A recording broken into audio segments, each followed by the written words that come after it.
Hello प्यारे बच्चों, कैसे हैं आप सभी। आई होप आप सभी बहुत ही अच्छे होंगे। बच्चों, इस वीडियो में हम डिस्कस करेंगे SCERT के द्वारा शुरू किए गए रीडिंग कैंपेन के तहत इंग्लिश की वर्कशीट नंबर 14 जो कि क्लास 4 की वर्कशीट है। और ये वर्कशीट है 2 फरवरी 2022 के लिए और इसका थीम है बच्चों फन विद पोम्स। आप यहाँ अपना नाम लिखेंगे और यहाँ आप अपनी टीचर का नाम लिखेंगे। चलिए इस वर्कशीट को हम स्टार्ट करते हैं। Good morning children, I hope you are doing great. मुझे उम्मीद है कि आप सभी बहुत ही अच्छा कर रहे होंगे। Today let's read aloud a poem given below. तो नीचे यहाँ पे हमें एक पोम दे रखी है, इसको हमें ज़ोर ज़ोर से बोलकर पढ़ना है। टॉपिक है I love reading. Reading books is so much fun when I lay under the shiny sun. Storybooks take me to places even when I am at home. तो बच्चों इस लाइंस में हमें ये समझा रखा है कि जो किताबें पढ़ना बहुत ही ज़्यादा मज़ेदार होता है। आप धूप में लेट जाइए और बस किताबें पढ़ते रहिए, आपको बहुत ही अच्छा लगेगा।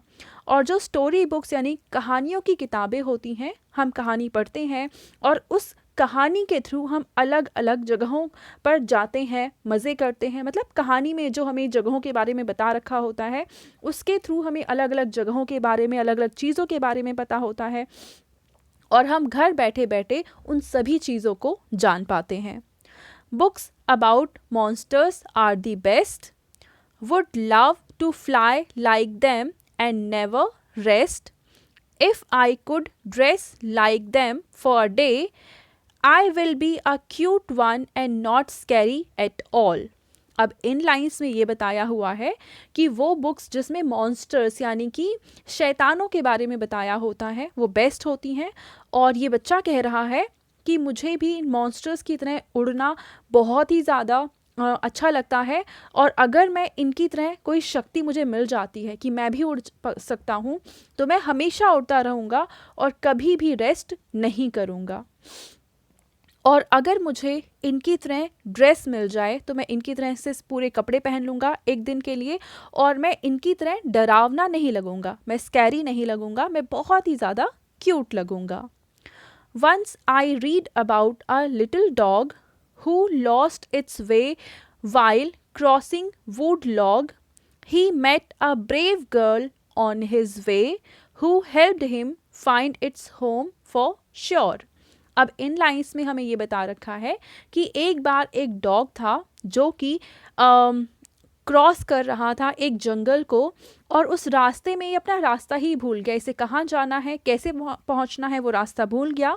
तभी इसे एक बहादुर लड़की मिली और इस बहादुर लड़की ने उस डॉग की हेल्प करी और उसे उसके घर तक पहुँचा दिया। Reading books is so much fun when I lay under shiny सन। तो किताबें पढ़ना बहुत ही ज़्यादा मज़ेदार लगता है मुझे। जब मैं धूप में लेटकर इन किताबों को पढ़ता हूँ तो मुझे बहुत अच्छा लगता है।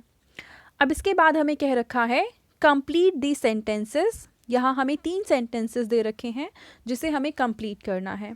I would like to read about. आप किन किन चीज़ों के बारे में पढ़ना पसंद करते हैं? जैसे कि मुझे अलग अलग स्टोरीज़ के बारे में पढ़ना पसंद है तो मैं यहाँ पे लिखूँगी I would like to read about different stories. हम यहाँ पे लिख सकते हैं अबाउट डिफरेंट स्टोरीज़ या वेरियस स्टोरीज़ भी आप लिख सकते हैं, ठीक है। सेकेंड है I would like to dress up as. आप किसकी तरह कपड़े पहनना चाहेंगे?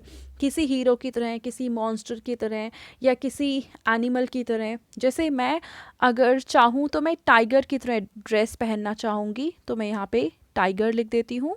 नेक्स्ट है in my free time I like to. आप जब फ्री होते हैं, आपके पास फ्री टाइम होता है तो उस वक्त आप क्या करना पसंद करते हैं? तो मुझे तो खेलना पसंद है तो मैं लिखूँगी in my free time I like to play cricket, ठीक है। अब आपको क्या खेलना पसंद है या कुछ और करना पसंद है आप वो यहाँ पे लिख देंगे, ठीक है बच्चों। नेक्स्ट है टॉक टाइम। अब देखिए यहाँ पे हमें एक पिक्चर दे रखी है, इस पिक्चर को हमें ध्यान से देखना है और इमेजिन करना है कि ये जो सारे लोग हैं आपस में क्या बातें कर रहे हैं। इनकी बातों को ज़ोर ज़ोर से बोलना है और फिर अपनी कॉपी में लिखना है। ठीक है बच्चों, तो चलिए इसका आंसर हम लिख लेते हैं। तो बच्चों इस पिक्चर में ये अंकल बोलते हैं, बेटा aunt you enjoying this ride, क्या आपको ये राइड पसंद नहीं आ रही है? तो इनका ये जो बेटा बैठा है ये बोलता है, आई एम लविंग इट, मुझे ये बहुत पसंद आ रही है। फिर ये अपनी मम्मी से पूछता है, mom how much time will it take to reach at नानीज हाउस, हमें नानी के घर पहुंचने में कितना टाइम लगेगा?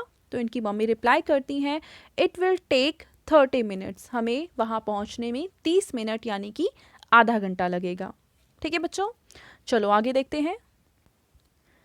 आगे देखिए, आपके पेरेंट्स के लिए सुझाव है कि आपने भी अपने बचपन में बहुत सारी कविताएं अथवा लोकगीत पढ़े या सुने होंगे। उनमें से कोई एक कविता या फिर गीत बच्चों के साथ साझा कीजिए। तो बच्चों ये थी आज की हमारी इंग्लिश की वर्कशीट एंड आई होप आप सभी को ये वर्कशीट बहुत ही अच्छे से समझ में आई होगी। और बच्चों अगर आपको वीडियो पसंद आई है तो उसको ज़रूर लाइक करें, अपने फ्रेंड्स के साथ भी शेयर करें और इस चैनल को सब्सक्राइब करना बिल्कुल ना भूलें। Thank you.